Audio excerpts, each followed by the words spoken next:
O Gazeta Entrevista já está de volta e o tema agora é saúde. Daqui a pouco a minha conversa é com o secretário estadual adjunto de saúde, Irailton Lima. É uma das áreas mais complexas da gestão pública, a área da saúde, e a gente vai falar de algumas questões pertinentes.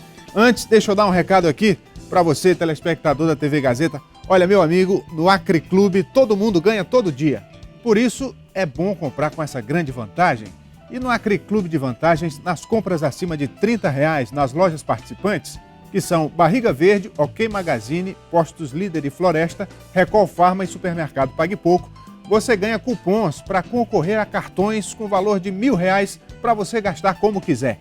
E os sorteios são diários, sempre ao meio-dia, aqui na sua TV Gazeta. Aproveite, participe dessa super promoção, a super promoção do Acre Clube de Vantagens. E agora eu vou chamar para cá o secretário estadual adjunto de saúde, Irailton Lima. Por favor, secretário. Olá, boa noite. Tudo bem? Boa noite. Graças Por favor. Então, secretário, quando eu estava lhe apresentando, eu citei que a saúde é uma das áreas mais complexas da gestão pública. Então, é natural que a população faça cobranças e é natural também que o governo dê as respostas pertinentes. Nesse momento, a gente tem acompanhado aí uma mobilização do Sindicato dos Médicos com a possibilidade de fazer uma paralisação. Existe aí uma queda de braço entre o sindicato e a gestão da saúde que já vem de muito tempo. Para a gente começar, vamos fazer um histórico dessa negociação. Como é que está esse diálogo com a classe médica? Olha, com os médicos em geral, a gente tem uma relação muito tranquila, né? Nós temos em torno de 650 médicos que compõem o quadro de profissionais da medicina na Secretaria de Estado de Saúde, né? Espalhado nos mais de 60 pontos de assistência em saúde que a Secretaria gerencia ou que acompanha. No geral, a relação é muito boa, a relação tranquila, uma relação normal. Agora, nesse momento, a convivência com a direção do sindicato não está sendo fácil. E não porque a Secretaria não tenha feito a sua parte, não porque a Secretaria não tenha se disposto, o governo não tenha se disposto a negociar. É mais por uma atitude de radicalização da direção do sindicato, que até aqui não deu para entender muito bem por quê. Em 2015, a convivência foi muito tranquila, foi uma convivência respeitosa, tratamos temas extremamente complexos e extremamente importantes para os profissionais médicos e para a política pública de saúde. Nós tratamos do adicional de urgência e emergência, que foi pago, a Secretaria voltou a pagar para todos os profissionais a partir de novembro. Tratamos da titulação do profissional médico especialista, a garantia de uma diferenciação de remuneração na carreira para esse profissional, coisa que o governo entendeu que é pertinente e se dispôs a reconhecer e a pagar. Tratamos da perícia criminal, que é a condição para o profissional médico que atua fazendo perícia no interior, principalmente no interior do Estado. Também foi um tema que apresentado pelo sindicato que o governo considerou pertinente e se dispôs a regulamentar e passar a pagar. Esses são alguns exemplos. Nós chegamos mesmo a fazer uma reunião com o sindicato, na presença da Coordenação de Gestão do Trabalho do Ministério da Saúde e do DIEESE São Paulo, técnicos do DIEESE São Paulo, que nós solicitamos o auxílio para que conosco e com o sindicato discutisse a melhor forma de fazer a revisão do plano de carreira dos profissionais de saúde, particularmente para a área da medicina. Então, tudo isso nós tratamos de uma maneira muito respeitosa e muito tranquila. O que aconteceu mais recentemente foi algo que nós não entendemos, a Secretaria e o governo não entenderam, porque de uma hora para outra o sindicato que vinha discutindo e vinha negociando passou a adotar uma outra postura. Tem um componente político nessa questão, quando eu digo político, envolvendo a política partidária, daqui a pouco a gente chega nele, mas antes eu quero lhe perguntar o seguinte: o sindicato questiona as condições de trabalho. Condições de trabalho abrange muita coisa, mas vamos ficar, por exemplo, na questão material hospitalar, infraestrutura física. Quer dizer, como é que está essa parte que não diz respeito diretamente ao salário, à remuneração, mas é essencial para o profissional desenvolver a sua atividade? É importante primeiro que se esclareça o seguinte, Rogério, a Secretaria e o governo nunca se recusaram a discutir com quaisquer sindicatos ou conselhos de classe como o Corém, o CRM ou qualquer outra organização sobre condições de trabalho. A gente sempre esteve aberto e sempre tratou. Nós temos reuniões periódicas com os demais sindicatos, com o Sindicato da Enfermagem, que é o SPAT, com o Sintesac, que é o Sindicato Geral dos Trabalhadores, com o Sinodonto, e com todos eles nós discutimos condições de trabalho. O sindicato chega e diz, olha, está com um problema lá na unidade de manejo urbano, porque o raio-x deu problema, o técnico de radiologia não está podendo fazer o trabalho direito, vocês precisam ir lá e resolver. O outro chega e diz, olha, estamos com um problema lá na maternidade em Cruzeiro do Sul, por isso, isso, isso. Vão lá e resolve. A gente vai e resolve, sem nenhum problema. A diferença em relação ao Sindmed é que o Sindmed alega hoje que a grande questão são as condições de trabalho, mas em momento algum ele veio para a mesa discutir com a secretaria. Em momento algum, para lhe resumir a prosa, nós não temos um documento, um relatório encaminhado pelo Sindmed reclamando de condições de trabalho e pedindo à secretaria que tome providências. O que a gente vê? Releases nos jornais atacando a secretaria com um discurso agressivo, entendeu? Sem vir discutir conosco, quando nós tínhamos uma mesa instalada de negociação. Agora, é isso que a gente não entendeu. Eu cito a questão da política partidária, porque o presidente do Sindicato dos Médicos já foi candidato nas últimas eleições, é filiado a um partido, tem pretensões políticas, e aqui eu já quero deixar o espaço aberto para que o sindicato se manifeste. O senhor acha que isso dificulta o diálogo?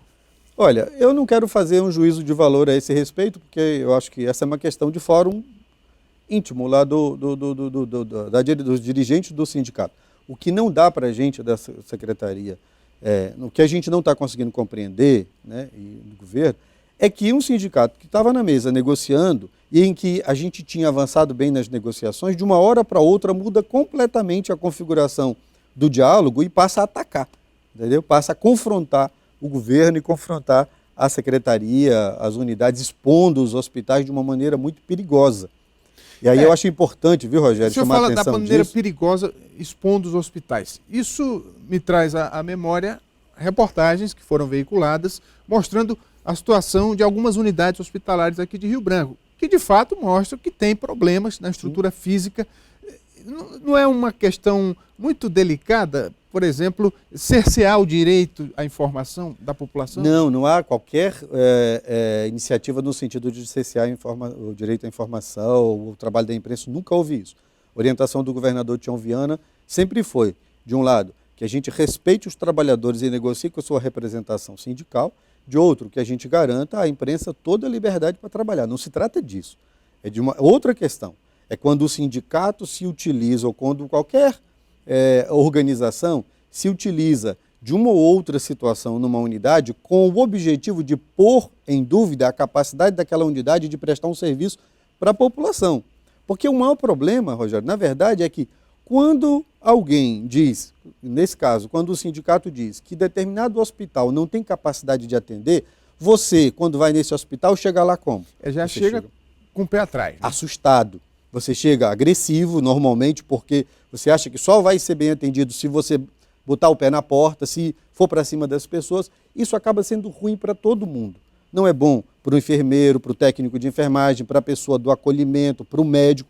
É ruim para todo mundo. Eu presenciei situações num dado hospital nosso, num determinado momento, lá atrás, em que o médico foi agredido pelo paciente. Por quê? Porque agora, o paciente chega já... Deixa eu fazer uma defesa aqui da população, secretário. Não são todos os profissionais, mas tem alguns médicos, inclusive, que atendem mal. Quer dizer, são questões pontuais, mas vamos dar um puxão de orelha também nos profissionais. Tem uns que é difícil. Pois nós temos, como eu falei, em torno de 650 profissionais na carreira, né, da saúde, profissionais médicos. A maioria, profissionais que prestam um bom serviço, profissionais a quem a gente tem muito respeito, muito carinho e muita gratidão.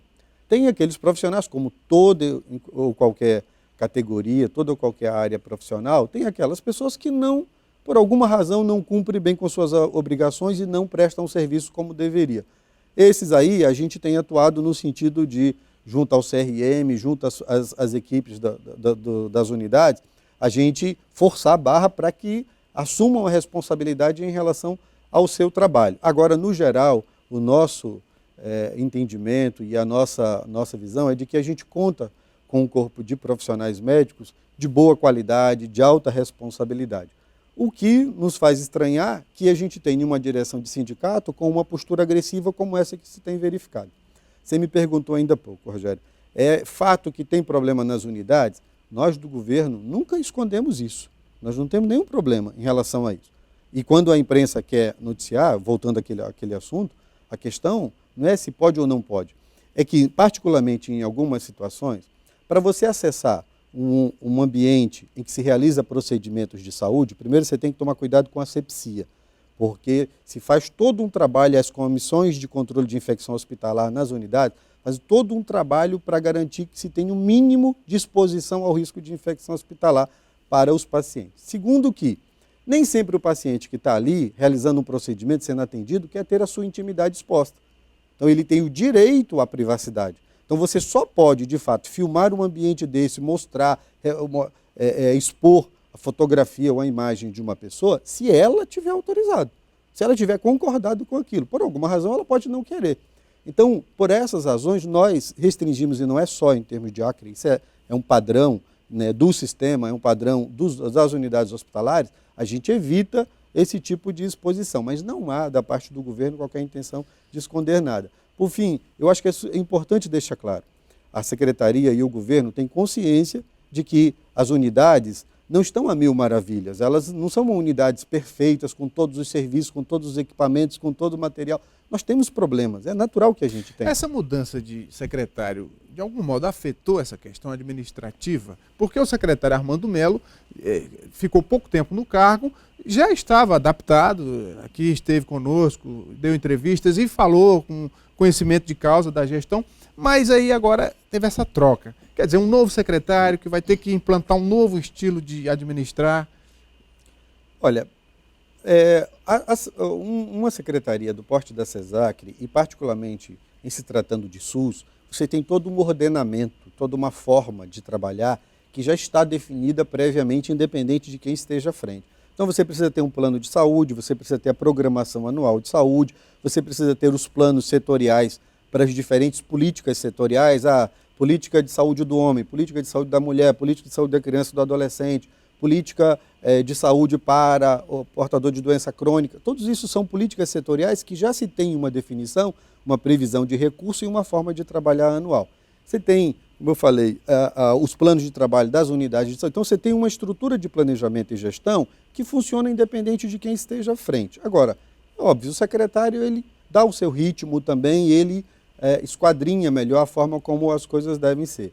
A transição é sempre algo complicado, mas não é nada que comprometa, que prejudique. Hoje, a grande questão que se coloca para a gente diz respeito ao financiamento. Todos nós temos que ter consciência de que a gente não tem no sistema... Como é que funciona a verba da saúde? O que vem do governo federal? O que vem do governo do estado? Qual o limite mínimo de gastos? Olha, o importante é que se compreenda que a disponibilidade de recursos para o Sistema Único de Saúde ela é inferior à necessidade dos serviços. E quando um sistema se dispõe a oferecer assistência gratuita para toda a população, do procedimento mais básico, como a vacina, ao mais complexo, como o transplante de coração, de fígado, é preciso ter muito recurso para fazer isso. E no caso do Acre, é preciso ter uma montanha de recursos, porque praticamente 100% da população... Quanto o governo investiu em saúde ano passado? Olha, o nosso orçamento em saúde fica na casa de 800, 850, 860 milhões. Desses, em torno de 570, 580 milhões é de recurso do Estado. Então, nós estamos empregando de recurso próprio até mais do que a legislação estabelece como mínimo determinado para um Estado. Nós, no último quadrimestre, por exemplo, nós investimos 18% da receita corrente líquida do Estado na função saúde. Isso significa muito mais que os 12% que a legislação estabelece. Então, no Acre, há um esforço muito grande. O governador Tião Viana é insistente nisso, é perseverante nisso. Para você ter uma ideia, Rogério, o último levantamento feito pelo Conselho Federal de Medicina apontou o seguinte: